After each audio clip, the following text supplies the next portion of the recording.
सांप की सवारी करने वाले मेढक की कहानी। यदि आप मेरे चैनल में नए हो तो मेरे चैनल को सब्सक्राइब करें, शेयर करें और लाइक करें। धन्यवाद। सालों पहले वरुण पर्वत के पास एक राज्य बसा हुआ था। उस राज्य में एक बड़ा सा सांप मंदविश भी रहता था। बूढ़ा होने की वजह से वह आसानी से अपना शिकार ढूंढ नहीं पाता था। एक दिन उसने तरकीब सोची। वो तुरंत मेंढकों से भरे हुए एक तालाब के पास पहुंच गया। वहां वह दुखी सा होकर एक पत्थर के ऊपर बैठ गया। तभी पास के पत्थर पर बैठे एक मेढक ने उसे देखा। उस मेढक ने थोड़ी देर बाद सांप से पूछा, चाचा क्या बात है, आज आप खाने की तलाश नहीं कर रहे हैं? अपने लिए भोजन नहीं जुटाएंगे? इतना सुनते ही सांप ने रोनी सी सूरत बनाकर मेढक को कहानी सुनाई। सांप ने कहा, मैं आज भोजन की तलाश में किसी मेढक के पीछे पीछे जा रहा था। अचानक से मेढक ब्राह्मणों के झुंड में जाकर छुप गया। मेढक को भोजन बनाने के चक्कर मैंने गलती से एक ब्राह्मण की बेटी को काट दिया, जिससे उसकी मौत हो गई।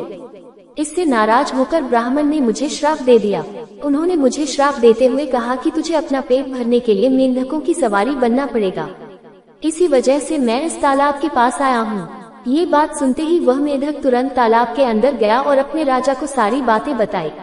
राजा कहानी सुनकर हैरान हुआ।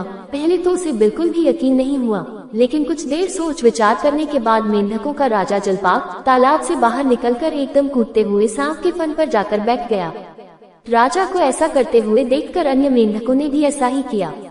सांप समझ गया था कि मेढक अभी मेरी परीक्षा ले रहे हैं।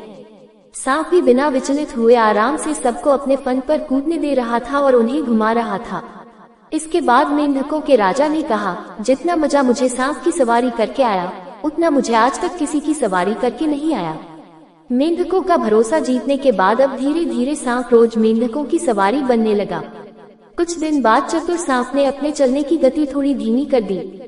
ये देखकर मेंढकों के राजा जलपाक ने पूछा, हे सर, तुम्हारी चाल इतनी धीमी क्यों है? इसके जवाब में सांप ने कहा, एक तो मैं बूढ़ा हूँ और ब्राह्मण के श्राप की वजह से बहुत दिनों से भूखा भी हूँ। इसी वजह से मेरी गति कम हो गई है। इतना सुनते ही राजा ने कहा, तुम छोटे छोटे मेढक को खा लो। ये सुनकर मन ही मन सांप बहुत प्रसन्न हुआ। उसने कहा, राजन, मुझे ब्राह्मण का श्राप है, मैं मेढक खा नहीं सकता हूँ, लेकिन अगर आप कहते हैं तो मैं खा लेता हूँ। ऐसा करते करते वह रोज छोटे छोटे मेढक खाने लगा और वह तंदुरुस्त हो गया। अब सांप को रोज बिना किसी मेहनत के खाना मिल रहा था। सांप काफी प्रसन्न था। मेढक सांप की चाल अब तक नहीं समझ पाए थे। मेढक के राजा को भी सांप की इस साजिश की भनक नहीं लगी।